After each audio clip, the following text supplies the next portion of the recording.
Hello, everybody. This is day 4 of our Thanksgiving Countdown 2022.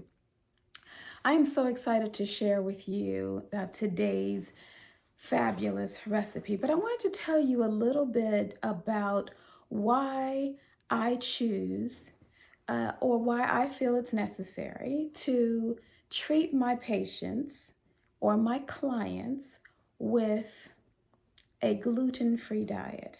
So there are several reasons.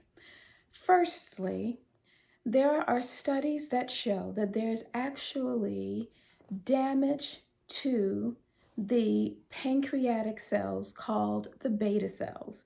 The beta cells are responsible for secreting insulin to control blood sugars.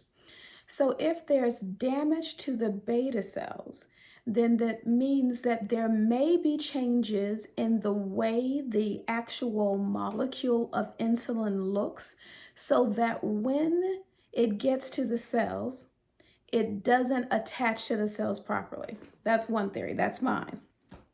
Now, we do know, though, that there is a problem with type 2 diabetes and the way insulin is accepted by the cells. And my theory is what I told you, that that theory is because I believe that there's a morphological change, a structural change to what the insulin actually looks like. So that's one reason.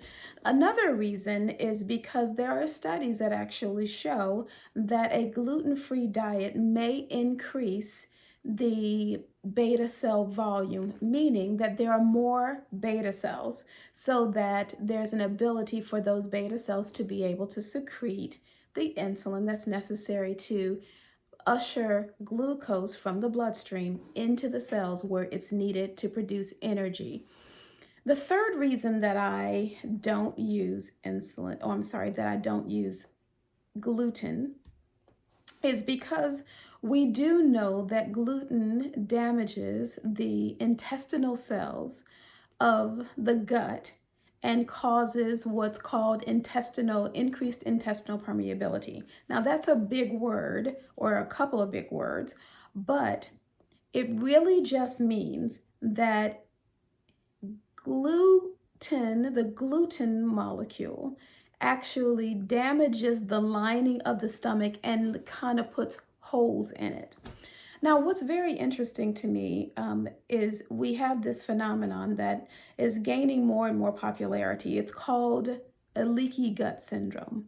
Well, leaky gut really just means that there are holes in the intestinal lining, so that when you eat food, instead of going through your system and allowing your system to digest the foods properly, it actually goes through these holes and out into the bloodstream or out into the system before it's been adequately processed and allowed to go to those cells and do what it's supposed to do. So it actually causes more damage. And so you end up with all kinds of issues, with all kinds of inflammatory problems. I didn't mention that there's this inflammatory process that occurs with the modern gluten that we're experiencing. Now, has this always been the case? Absolutely not. As a matter of fact, through ancient times, we have been able to live with wheat for years and years, for centuries and centuries and centuries. We've been using that, but only since the 1960s, and then kind of revving up, later on. I think actually starting around 1958 or so, they started messing around with hybridizing wheat. Now, what was the reason that they did that? They did it because they thought, okay, the population is growing, so we need to increase the yield of our wheat so that we can feed more people. And that's a good thing, of course. But the other thing is that they thought that it would also decrease the amount of diseases that the wheat would actually experience, which is also a good thing. But what was not very well thought out of, in my opinion, is whether we would be able to digest this new protein that occurs because of this hybridization.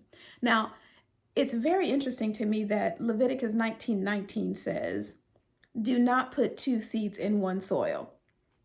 That's really hybridization. It's actually combining two different properties, two different genetically separate seeds together to make one seed. Now, that is called hybridization.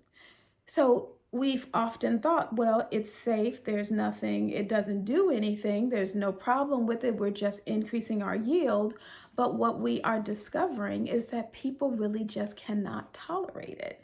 And though I am not diabetic, I eat a gluten-free diet because I don't want to become diabetic and because I really like my gut and I don't want any leaky gut problems to occur. So while I say all of this, I say it because I have this amazing cornbread that will make our fourth recipe. It is cornbread. Now, I don't know how many of you out there like cornbread stuffing, but listen, don't give me any bread stuffing. I don't need no crackers. I don't need any bread. I need some cornbread, right? I want cornbread, like corn that's bread, cornbread in my stuffing. Now, I have to take two things into consideration. I have to make sure that my corn is not genetically modified. So I'm looking for the symbol that says non-GMO project to purchase my cornmeal from. So that's number one. Number two is I am going to use a gluten-free flour, a mixture of other different flours in order to make this delicious gluten-free cornbread. And the interesting thing is that by the time you make it, nobody really knows that this is gluten-free cornbread. They just know that it's delicious cornbread because it really doesn't change the taste, right? And so I put this recipe together for you to enjoy a good cornbread that's oil-free, by the way, but not taste-free. That's kind of what I pride myself on, is having delicious food that is healthy and nobody has to know it. So I hope you enjoyed this recipe as much as I do, because I really do. And I want you to know that you might want to make a couple of batches of this, because our tomorrow's recipe will actually be the recipe that actually uses the cornbread and makes the actual cornbread stuffing. And my mother used to make the most amazing stuffing. So I can't wait to share that with you. So I want to know from you, do you eat gluten-free?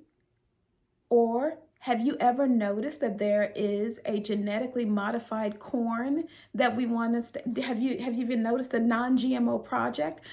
Have you looked at containers to see if there is GMO food in your food? If you have or have not, please comment below. I'd love to see what you have experienced. Did you know that it even made a difference? Did you know that they were actually genetically engineering foods that your body really cannot tolerate the way it should? So let me know in the comments below. Make sure that you like, comment, and subscribe. Check out the recipe in the description box below. And I can't wait for you to try it. And I love to hear your comments, and I want to see how delicious it was for you and how much you enjoyed it. When you make this recipe, and not if, but when you make this recipe, make sure you tag us on our Facebook or our Instagram so we can check out what your recipe looks like and what your cornbread turned out to be. And I can't wait to tell you all the other things that you're going to do tomorrow in this fabulous and delicious recipe. Thanks again. Can't wait to see you. Like, comment, subscribe, and hit the notification so that every time we upload a video, it goes right into your inbox so you know when we're uploading a new video. Thank you so much for your time and attention, and I'll see you next time. Bye-bye.